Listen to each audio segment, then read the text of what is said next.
Alright.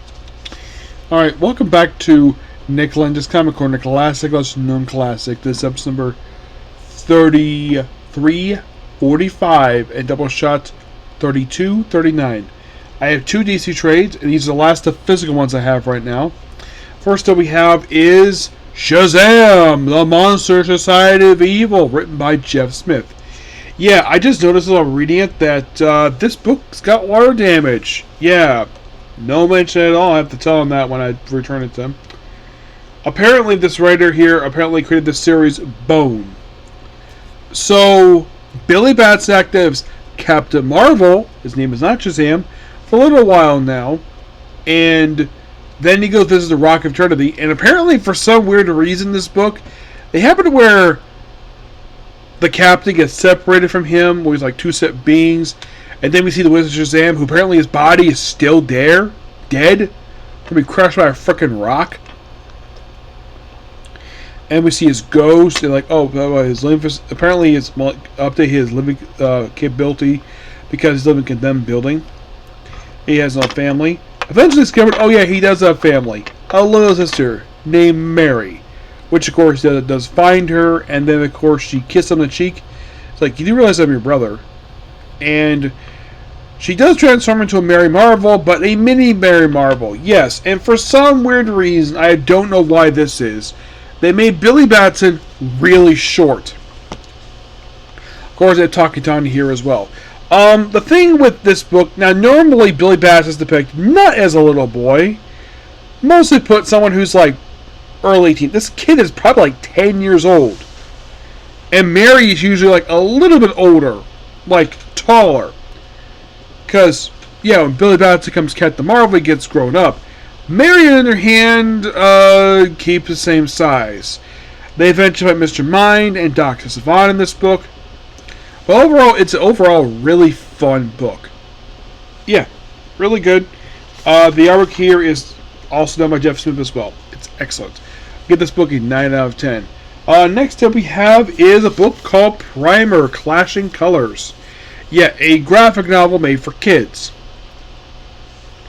Which, for some weird reason, I don't know why this is. The first issue of this book, first chapter, mind you, by this book written by Jennifer Murrow and Thomas Karosky. Now, no one put these graphic novels for kids, usually like non-canon, but for some reason, the way the first issue is drawn, I have no idea why this is like this. Where she's like a superhero's got all these powers, beat these criminals up, and then for some reason she runs the Teen Titans, but not any just Teen Titans. The 2003 Teen Titans. Yes. For some reason, the artist decided to have them drawn like this for some reason. Not sure exactly why. Except for Dick. Dick, for some reason, is drawn without the metal casing of his boot. Though they also do not have Deathstroke drawn like he was there. For some reason, they give him more of a comic accurate outfit. It's like it's implied as Dick place in the same universe, but not really. And by the way, they're only here for like the first issue. And then we have fight Deathstroke. And here's Deathstroke. And that's not the look he had in the show. Oh, Robin does have basically the little male thing.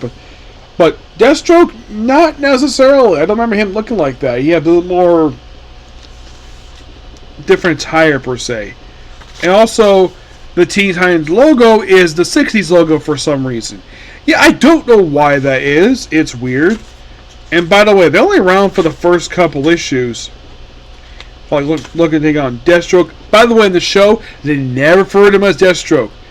Because they thought basically it would be too dangerous for kids, because they have a character called Blur Blood. So go on Slade.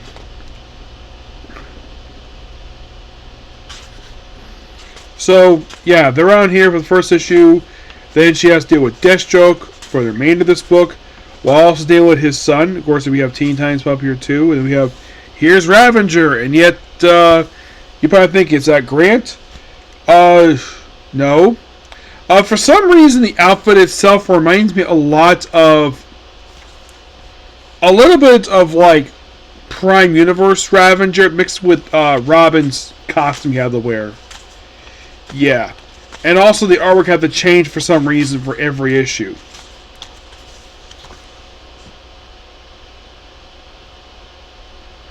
Yeah. And a lot of this is basically her going on her little journey. You'd probably think it does by the end of this book, does she join the Teen Titans?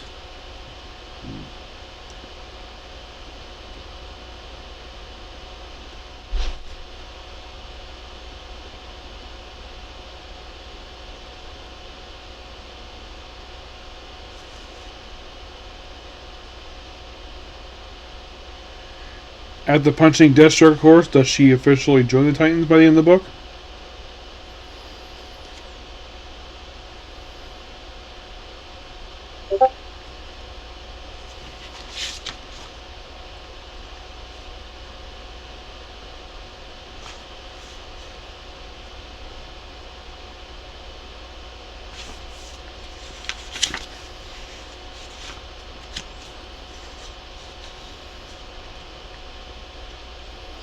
Yes, she does.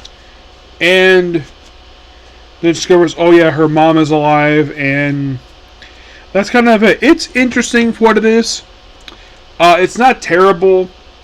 I don't find anything offensive with this book per se. Not really. Book is okay. I'm gonna give book roughly a 7 out of 10. It's not a terrible book per se. I thought it was quite neat, basically, to include the 2003 Teen Titans. I'm not talking about the Jeff Johns Teen Titans. I'm talking about the TV show. Yes, this book is implying it takes place in that same continuity, but it seems like more like an alternate continuity because Deathstroke is referred to. Excuse me. That Slade is referred to as Deathstroke. You're like, okay, interesting. Yeah. But that's the last of the physical stuff I have right now until I get more physical books. Okay, so that's pretty much it particular video. Please be sure to like, comment, subscribe to notifications. Next up, we have comic history, and it's right back to my inset build. Okay, next video. Bye.